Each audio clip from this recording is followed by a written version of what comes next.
Mayong gabi kaninyong tanan mga igsoon.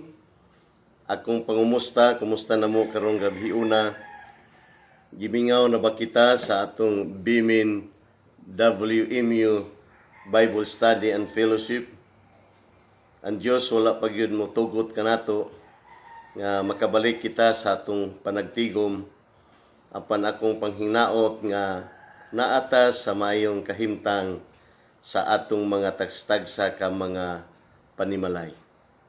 Karong gabi una, magpaambit na usab ako kaninyo sa mensahe nga naguluhan mahinungdanong gikinahanglan alang sa kadaugan sa pagsulay. Akong usbon, mahinungdanong gikinahanglan alang sa kadaugan sa pagsulay. Sa in English, Essentials for Victory in Trials. Ato kining mabasa sa pulong sa Dios gikan sa James or Santiago chapter 1 verses 2, 3 and 4. Ato kining sugdan sa pagbasa uban kanako sa pagbasa nato sa pulong sa Dios. Verse 2. Consider it pure joy, my brothers, whenever you face trials of many kinds, because you know that the testing of your faith develops perseverance. Perseverance must finish its work so that you may be mature and complete, not lacking anything. Mga igsoon, isipa nga bulahan kamo kung ang tanang matang sa pagsulay mo abot kaninyo, kay nasayod kamo nga ang inyong pagtuo gisulayan lamang aron kamo mahimong malahutayon.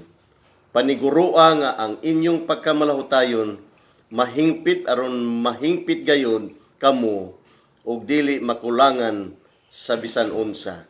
Magampo kita. Ginoon Dios, daghang salamat sa imong mensahe kanamo karon. Salamat sa lain na usab nga pagtulunan nga kami Ginoo muhatod kanamo nga duna kami usa ka suod nga sanlurot nga relasyon nga na kanimo. Salamat sa kadaugan, salamat sa imong pag-bless sa matag usa nga naay kahangawa sa pagpamati sa imong mensahe. In Jesus name, amen and amen. Ang nagsulat ni ining maong libro o epistles mao si James. Siya usa ka leader sa Jerusalem Church. Siya angkon wala niya i-identify ang iyang kagalingon as brother ni Jesus Christ. Apan ang iyang kaugalingon gani nagsulti siya sa bersikulo 1 nga usa siya kaalagat. O kining maong kalidad sa iyang pagka-leader ni ining maong nga iglesia, iyang gi-recognize, iyang gisugid nga si Jesus nga mao ang iyang brother, mausab ang iyang Ginoo sa iyang kinabuhi. Kung mabasa nato ang epistles ni James, atong madiskubrihan dinhi nga daghang mga Jewish nga mga Christians nga dunay problema diha silang personal nga kinabuhi ug sulod usab sa church nga fellowship. Nagatubang silang mga tentasyon sa pagpakasala. Ug ang uban usab na ay pagkompetensyahanay diha sulod sa simbahan. Ug ang major nga problema diha sulod sa iglesia mao nga sila nagprofess nga sila mga Kristohanon apan dili makit-an sa ilang kinabuhi isip usa ka Kristohanon. Sila nagsupak sa pulong sa Dios ug sa maong kahimtang ang uban nahilayo na gikan sa Dios. Kining mga listahan sa problema kana usab dayag sa mga Kristohanon karon ining kapanahunan. Nagatubang og mga pagsulay, nagatubang og mga kasakit sa pagkinabuhi. Gani ang pulong sa Ginoo sa mangyud ni kakamatuoran nga gikan pa sa atong paghimugso ngadto sa atong kamatayon, kita nagkinabuhi ni ining kalibutana nga puno na og problema og mga trahedya. Gani, ang uban nagsulti nga dunaray tulo ka tawo niining kalibutan na karon. Ang unang matang sa katawhan nga naa sila, ang mga katawhan nga naa karon sa taliwala sa problema. Ang ikaduha, kanang nagatubang pa sa problema, o ang ikatulo, katong mga katawhan nga nakahiling kawas na sa problema. Ang kamatuoran nga, God did not send us into this world to get us out of trouble, but to get into trouble with us. Ug mao kana ang mensahe kanato karon nga angayan nato nga tun-an niining bahina sa Balang Kasulatan. Ang pangutana sa matag usa kanato, unsa ang mga mahinungdanong gikinahanglan alang sa kadaugan sa pagsulay? What are the essentials needed for victory in trials? Number 1 nga essentials o mahinungdanong gikinahanglan mao nga pag-isip nga kalipay ang tanang matang sa pagsulay. Delight in the reality of trials. Ato nang mabasa sa bersikulo 2 sa James chapter 1. My brethren, count it all joy when ye fall into diverse temptation. Kamatuoran mahitungod sa pagsulay niining mao nga bersikulo. Atong sabton nga ang maayo ug dili maayo nga mudangat sa atong kinabuhi, atong maklaro gyud nga kining pagsulay sa atong kinabuhi naagi realidad nga kini mudangat dinhi kanato. Ang unang realidad nga trials are unavoidable. Kung si sultis pulong si Ginoo, count it all joy when, not if we fall into diverse temptation. Isipon ninyo nga bug-os nga kalipay sa mahulog kamo sa nakananglaing mga pagtinta. Matud usab sa libro ni Job chapter 5 verse 7, people are born for trouble as readily as sparks fly up from a fire. Ang tao gihimugso aron magdala kasamok sa iyang kagalingon sama sa aligato nga manglupad gikan sa daog. Busa kini dayang pagsulay nga atong giatubang sa atong kinabuhi sa matag adlaw, sama ra usab kini sa atong adlaw nga musubang gikan sa sidlakan ug musalo pod diha sa iyang kasadpan. Busa atong tun-an ug ato gyud nga makatunan nga kitang mga Kristohanon dili ta exempted gikan niining maong pagsulay.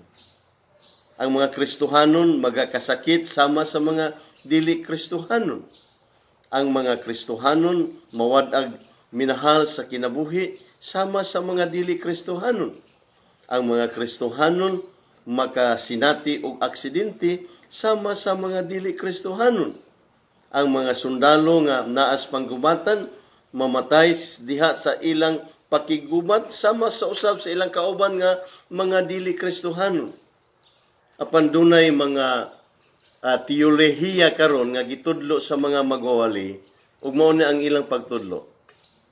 Once you become a Christian and begin living the Spirit-filled life, ang pagkinabuhi daw ni anang maong Kristohanon smooth sailing diha sa kabubuton sa Dios. Apan sukwahi kini ang pagtudlo sa pulong ni Jesus Christ sa John 16:33. In this world, you will have trouble. Niining kalibutana, paantuson kamo o ang iyang saad, ayaw kamo kahadlok. Kay nabuntog ko na ang kalibutan. Busa di ay, ang 2 Timothy chapter 3 verse 12, indeed, all who desire to live godly in Christ Jesus will be persecuted. Unsa ang tanan nga nagtinguha sa pagkinabuhi nga Dios non diha kang Kristo Jesus lutoson gyud. Atong tanawon ang mga Dios non og mga bantugan nga mga katawhan diha sa balang kasulatan nga nagatubang sila og mga pagsulay o pagluto sa kinabuhi. Kung sudungon nato ang kinabuhi ni Job, blameless siya, honorable siya nga tao, nahadlok siya sa Ginoo, gisalikway niya ang dautan. Apan usa ka adlaw diha ni ana, si Job nawala ang tanan. Nawala ang iyang mga kabataan, nawala ang iyang kahayupan, nawala ang iyang kabtangan. Si Moses, usa ka tawo nga naagyud ang dedikasyon, na ang integrity.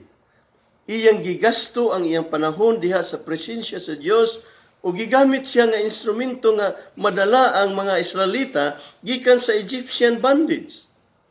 Apan sa dihang nakadungog si Moses sa complaint gikan sa mga Israelites, complaint against after complaint, usa iyang pagpagbati. Nagampo siya nga patyo na lang siya. Si Daniel usab, usa ka tawo nga hingpit ang iyang commitment diha sa Ginoo.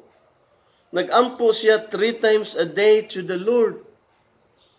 Ang tanan nga nakuha niya gikan sa pagampo, unsa may nahitabo, nabalhog hinuon siya sa lion's den. Si Apostol Pablo, usa ka bantugan nga Kristohanon sa bag-ong tugon ug sa tibuok nga kasaysayan. Unsay atong maminaw ta sa kasaysayan o testimonyo ni Apostol Pablo gikan sa 2 Corinthians chapter 11 verses 23 to 27. Matud pa sa pulong sa Ginoo, they say they serve Christ, but I have served Him far more. Have I gone mad to boast like this? I have worked harder, have been put in jail more often, been whipped times without number, and faced death again and again and again. 5 different times the Jews give me their terrible 39 lashes. 3 times I was beaten with rods. Once I was stoned. 3 times I was shipwrecked. Once I was in the open sea all night and the whole next day. I have traveled many weary miles and have been often in great danger from flooded rivers and from robbers and from my own people, the Jews, as well as from the hands of the Gentiles. I have faced grave dangers from mobs in the cities and from death in the desert and in the stormy seas and from men who claim to be brothers in Christ but are not. I have lived with weariness and pain and sleepless nights. Often I have been hungry and thirsty and have gone without food. Often I have shivered with cold without enough clothing to keep me warm. Muna ang kasinatian ni Apostol Pablo, ni Job, ni Daniel, ni Moses. So, naghuna-huna ba ka ngano nga doon na kay problema karon? Usahay maghuna-huna kita kung magkinabuhi kita nga Diyos nun. Katingad-an nga ngano man ang maong matang sa anak sa Diyos, doon na may problema.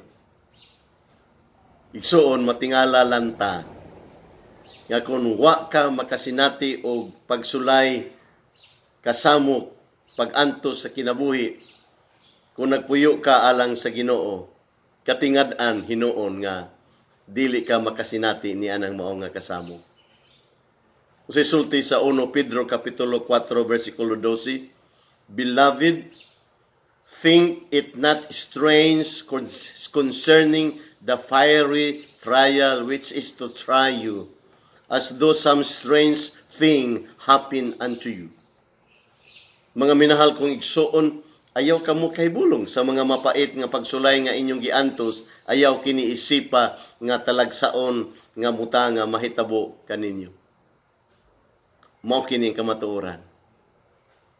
Ang kasakit pagsulay simply unavoidable sa atong mga kinabuhi. Dili lang nga ang pagsulay unavoidable, but secondly, they are unpredictable. Dili gyud matagna. Dili gyud ni malauman. Kasi sultis pulong sa Ginoo, count it all joy when ye fall into diverse temptation. Mga igsoon, isipon ninyo nga bugos nga kalipay sa mahulog kamo sa mga nakalanglain nga pagtintan. Kining pulong mahulog, gigamit kini tulo ka bisis in the New Testament. Usa ka dapit diha ni ana sa istorya sa maong Good Samaritan, parable of the Good Samaritan. Sa Luke chapter 10 verse 30, kung atong ma-recall kining maong istorya, a man was walking along the road from Jerusalem to Jericho, and he fell among thieves. Mao ni ang parable sa Good Samaritan. May usa ka tawo nga milugsong gikan sa Jerusalem ngadto sa Jericho ug gibanhigan siya sa mga tulisan. Gihubuan nila siya, gibunog o gibiyaan nga himalatyon. Kalit lang giambush siya. Diha sa corner diha ni ana, gilibutan siya sa unpredictable nga kasamok diha sa iyang kinabuhi. There was no warning. There was no time to run away. Kini usab nga pagsulay, mudangat usab kanato sa atong mga tagsa-tagsa ka kinabuhi. Mga igsuon ining kagabion, kining pulong sa Ginoo ang nakalalain nga pagtintal matud pa nga when ye fall into diverse temptation. Nakalalain nga pagtintal. Nga kining maong pulong ang matang sa pagsulay nato matud pas in English multicolored. Datid nga mga pagsulay. Ambot pasabot nga trials come in all shapes, in all sizes, in all colors. Unsa man matang sa pagsulay. Ang uban nga mga pagsulay, job related, financial related, resulta sa atong kahadlok, resulta sa atong kapakyasan. Pagsulay usab, resulta sa mga katigulangon, resulta sa competition sa eskwelahan, competition sulod diha sa inyong mga gitrabahuan, problema sa opisina, day-to-day nga experiences diha sa atong mga panimalay. Daghan pa mga kaigsunan, multicolored ang atong problema nga mudangat sa atong mga tagsa-tagsa ka kinabuhi. Busa, ang pulong sa Ginoo nagsulti dinhi, count it all joy. Apan wala mag-advocate si James dinhi alang sa mga ginatawag og mga macho. Ang pulong nga ambot na kung ipasabot diha ni ana nga he was not saying that we ought to enjoy trials. Kining pulong nga macho-sism, ang pulong din nagsulti na to, Hebrehanon 12:11. He knew no chastening seems to be joyful for the present but grievous. Walay kastigo nga dili sakit ug dili gayud kini makalipay. Apan sa kaulahian, kantong nakadawat sa maong pagpanton, makaani sa kinabuhing matarong ug malinawon. Akong balikan. James was not advocating some sort of sadomasochism. Tungod kay ang mga kalakin-an karon with regards sa sexual nga mga pamaagi, malipay sila nga kana before sila maghimo og sex in taking pleasure, kana usab ilang latuson ang ilang babayi nga gusto nila nga mag sexual intercourse. Katong mao nga babayi mag-anto siya ug human diha ni ana mag-enjoy ang mao nga lalaki. That is sadomasochism. Dili kini ang buot ipasabot ni James dinhi. Ang pasabot ni James nga kung sisulti niya 2 Corinthians chapter 7 verse 4, matud pa ni Apostol Pablo, I am overcome with joy in all our affliction. Dako kaayo ang akong pagsalig ug garbo kaninyo sa tanan namong kalisdanan, puno gihapon ako sa kadasig ug kalipay. In 1 Peter chapter 4 verses 12 to 13, dear friends, do not be surprised at the fiery ordeal that has come on you to test you, as though something strange were happening to you. But rejoice in as much as you participate in the sufferings of Christ, so that you may overjoyed when His glory is revealed. Paglipay hinuon nga nakaambit kamo sa pag-antos ni Kristo, aron magmalipayon kamo inigpadayag na diha sa iyang himaya. Apan dako nga pangutana mao kini. How can you be glad and have joy in the midst of trials? Kining pulong isipa. Usa kini ka pulong nga atong hunahunaon ngadtos unahan.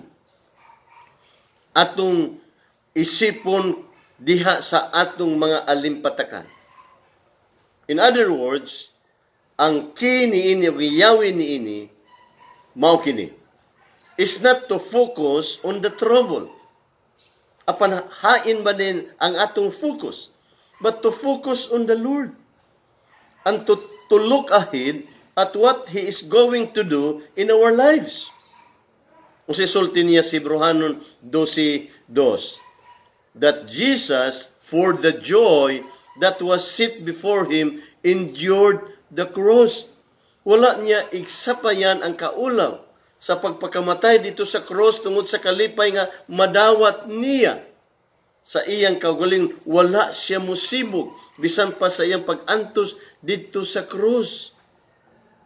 Mga igsoon, kung atong mga kinabuhi na ata sa taliwala sa pagsulay, ang gusto sa Ginoo nga dili nato ni ibasi kung unsay atong gibati, apan diha sa atong hunahuna mahinungdanon kaayo nga kining mga butanga nga siguro gyud nga mudangat kanato kining maong pagsulay sa atong mga tagsa-tagsa ka kinabuhi. Ikaduha nga essentials og mahinungdanong gikinahanglan alang sa kadaugan sa pagsulay. Pagkasayod nga ang atong pagtuo pagasulayan. Determine the reasons for trials. Atong mabasa ni sa verse 3. Because you know that the testing of your faith produces endurance. Si James dinhi, nagpunting siya og pipila ka mga rason alang sa pagsulay. Tingali daghantag nahibaluan, mahitungod sa mga pagsulay nga atong nasinati og naangkon ining kapanahonan. Upon there is one thing that you can know. You can know, asa sa verse 3, that the trying of your faith worketh patience. Kaya nasayod ka mo nga ang inyong pagtuo gisulayan lamang aron kamo mahimong malaho tayo. Ambot pasabot nga kana ipamatuod nga kanang maong butanga tinuod kana nga mga butang. Nga kanang maong mga butang ready kana nga dunay kahimuan diha sa imong kinabuhi nga kana mudangat kanato.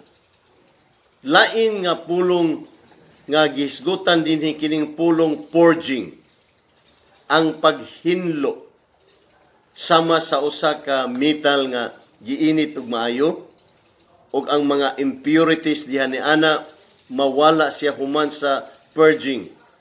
Ug makita nato diha ni ana nga mao ni gigamit ni Peter nga ang pagsulay isip usa ka fiery trials. Makit-an lamang ang mao nga resulta human sa kainiton, human sa pag-init diha ni ana. Ug atong makatunan nga ang pagsulay di ay mao kini testing nga mag-prove kung unsa gyud ang pagka-genuine sa atong pagtuo diha sa atong buhi nga Dios. Sa eskwelahan di ba testingan magyuta og muhatag og examination ang inyong mga teachers? Ug ang katuyuan diha ni ana nga sukdon gyud kung unsa ang imong nahibaluan. Sukdon pod kung asa ka nagkulang. Busa sa ato nga pagtuo sa atong buhi nga Dios, sukdon pod ni kung unsa kalig-on ang atong pagtuo. Sukdon pod ni kung unsa ang kahuyang sa atong pagtuo. Igsuon karong gabion na tingali naghunahuna ka nga miadto ka sa simbahan kada Domingo, nagkanta ka sa choir, hatag ka sa imong tithes and offering, nag-take notes ka sa mga wali, naghunahuna ka nga pinaagi diha ni ana malig-on ang imong pagtuo. Apan unsa may ipaprobar nga kanang mao nga pagtuo na lig-on. Nga mubarog ikaw sa panahon nga kana siya mudangat ang mao nga pagtesting sa imong kinabuhi. Testingan kita, tagaan kita pagsulay sa Ginoo. Dili ba ang barko human siya ma-dry docking? Unsaon man pag-prove ang iyang seaworthiness? Hantod nga dili siya palawigon o pabiyahion diha sa dagat. Ang usa ka army nga gi-recruit nga mag-training siya og pipila ka mga semana, unsaon man nato pag-prove nga daghan siya nakatunan? Ipa-enkwentro gid siya sa enemy fire. Busa importante para sa atong kaugalingon nga kana siya angay natong buhaton apan subo palandungon nga ang mga katawhan kung atubang mga pagsulay sa ilang mga kinabuhi dinay nun makitaan sa simbahan. Kasi sulti sa Proverbs 24 verse 10, if you faint in the day of adversity, your strength is small. Kung maluya ka panahon sa kalisdanan, luya ka gayud. Luya gyud. Busa importante nga atong tun-an dinhi nga ngano nga ang pagsulay ipadangat man sa atong kinabuhi.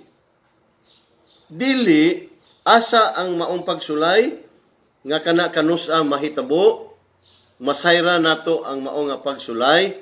Busa ang pagsulay diha ni ana mao ni ang duha ka pangutana nga ipangutana sa atong mga kaugalingon. Ug mao po na ang ipangutana sa Ginoo para kanato. Ang unang pangutana sa Ginoo para kanato, do you trust me or not?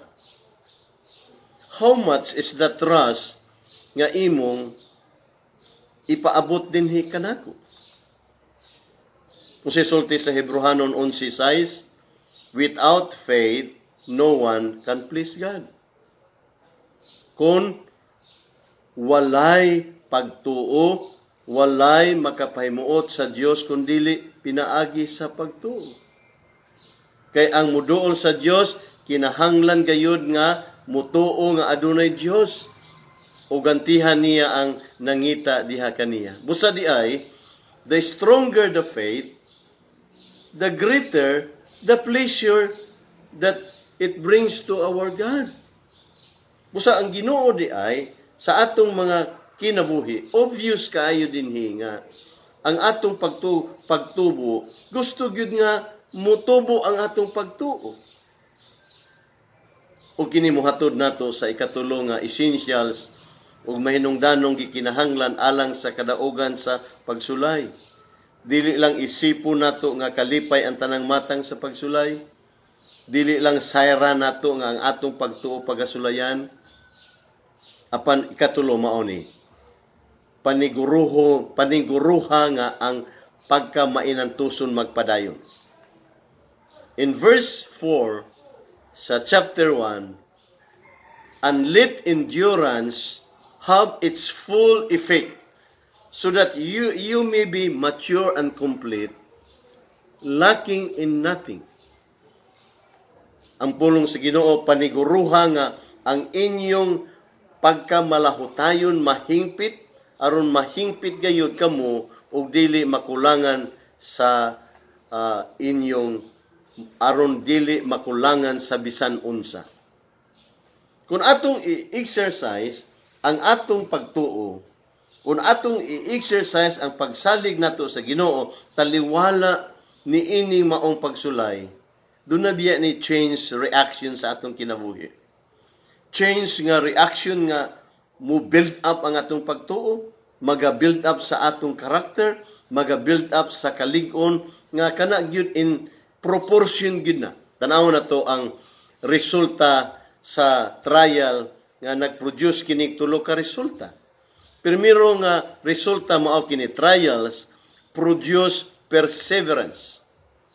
Ang pulong sa Ginoo is the trying of your faith worketh patience. Ang nindot nga translation niini is endurance. To stand up under, mubarog yun. Bisag di na to masabtan ang mao nga pagsulay, apan kita gyud magabarog diha sa mao nga pagsulay. Basta importante nga ang Ginoo gusto niya nga i-produce kanang maong pagkamalahutayon, pagkamainantuson, ang pagkaandam to stand strong, ang pagkaandam nga doon natay confidence nga wa kita biyai sa Ginoo niya nang mao nga pagsulay sa atong mga tagsa-tagsa ka mga kinabuhi. Ikaduha, not only trials produce perseverance, but trials also produce perfection. Ang pulong sa Ginoo, let patience have her perfect work, that ye may be perfect. Paniguruha nga ang inyong pagkamalahutayon magpadayon aron mahingpit gayud kamo ug dili makulangan sa bisan unsa. Kining pulong perfect does not mean sinless. It means maturity. It refers to growth. Kana siya angay natong timan-an para sa atong kinabuhi. Ang Ginoo di ay is in the Christian growing business.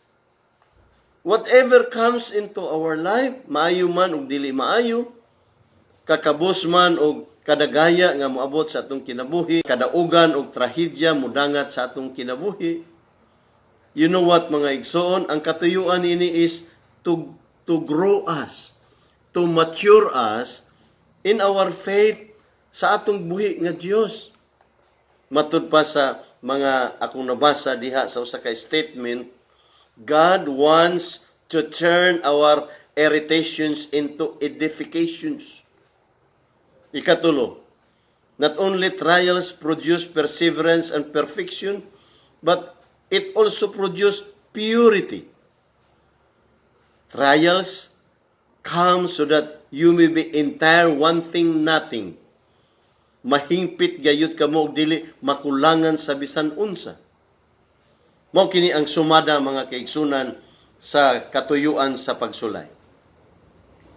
When that trial comes, and it will come, kung ang atong mga kinabuhi, kung ikaw igsuon, does not immediately turn to God, dili gyud mudangat pa ang timos o purity o perfection nga kana siya wa pa mahuman siya diha sa imong kinabuhi. Ang Ginoo gusto siya nga mogamit kanimo. Pinaagi nini maong pagsulay sa kinabuhi. Sa katuyuan to mold us into a clean instrument that can bring about glory and honor to the name of the King of Kings and the Lord of Lords sa atong kinabuhi. Ako kining tapuson sa usa ka istorya. Dunay usa ka evangelist nga nagkandak og usa ka revival meeting niya ng usa ka lungsod. Og sa mibiya siya sa mao nga panimalay nila, iyang nakit-an ang iyang asawa nga nagtindog sa gate sa ilang panimalay. Nagkugos sa ilang anak ug sa iyang anak nga lalaki diha sa iyang kilid. Nagbuhat pa og naghimo pag flying kiss sa dihang misakay siya sa mao nga train. Human sa duha ka semana, sa katapusan gyud nga meeting niya ng maong revival meeting, natulog siya sa kwarto sa usa ka motel. Apan nakamata siya kalit, mga alauna sa kadlawon, ug dunay nangutana kaniya, "Ikaw ba si Mr. Evangelist?" Usa dito ka police officer nga nagtawag kaniya. Mingon siya, "Oo, ako ni." Usi tubag sa police officer, "Sir, sorry kayo nga mo pahibalo kanimo nga ang inyong panimalay nasunog, ang imong asawa ug ang imong anak namatay diha sa sunog." Wala katingog ang maong evangelist. Ug mihunghong ang demonyo sa iyang dalunggan ug nagkatawa. Tanawa, ang Ginoo wala gyud mahigugma kanimo. Padayon pa ba ka og simba ni anang maong Dios nga imong gialagaran? Apan unsay una nga gihimo ni anang mao nga evangelist? Miluhod siya, gipiko niya ang iyang mga tuhod. Nagampo siya sa Ginoo, "Lord, nagwali ko sa maayong balita ngadto sa mga katawhan. Nagsulti ako kanila nga ang Dios magahatag kanila og comfort panahon sa oras nga duna sila'y kasub-anan. Ginoo, i-grant kining mao nga maayong balita nga mo comfort kanako." You know what? The Lord answered his prayer. Dili lang nga ang Dios nagtubag diha sa iyang kasinatian nga sakit kaayo. Apan si Mr. Evangelist, ang iyang pagtuo, gi-renew kini niya, nalig-on kini,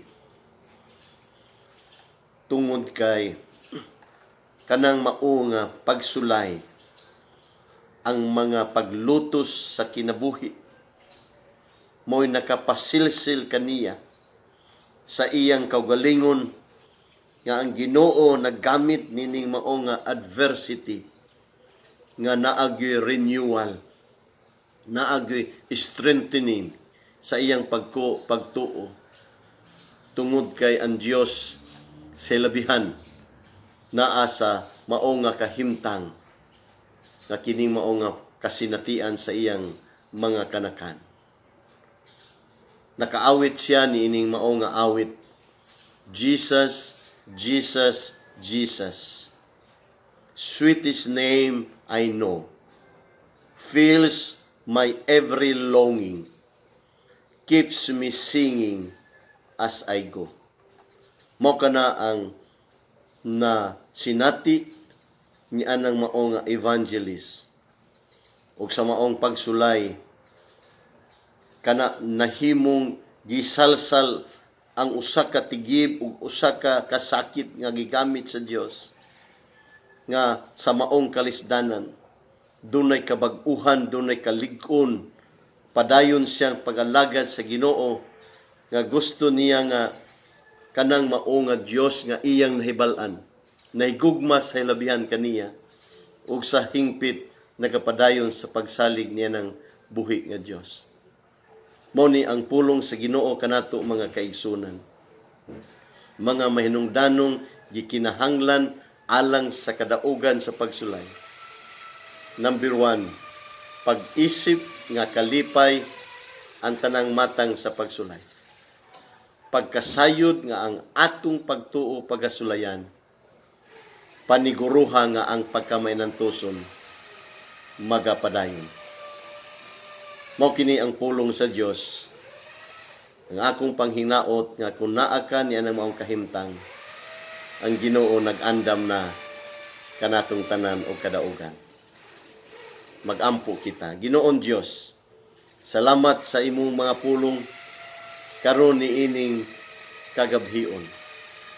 Salamat nga ikaw nagabisita sa matag kasing-kasing nga kung dunay mga problema diha sulod sa ilang panimalay, ang imong comfort na paabot na like a soothing balm sa matag usa nga nakasinati nining pagsulay nining kalibutan.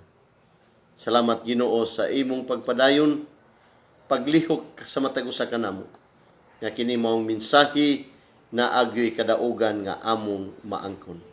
In Jesus name, amen ug amen. Salamat sa inyong pagpaminaw sa pulong sa Dios. Salamat sa inyong kahangawa. Akong pag-ampo nga sa sunod nga mga kapanahunan, human ni ining mao nga modified community quarantine, kita sa gihapon magapadayon labaw sa tanan, magkita ay kita sa nawong ug sa nawong. God bless you. Maayong gabi sa tanan.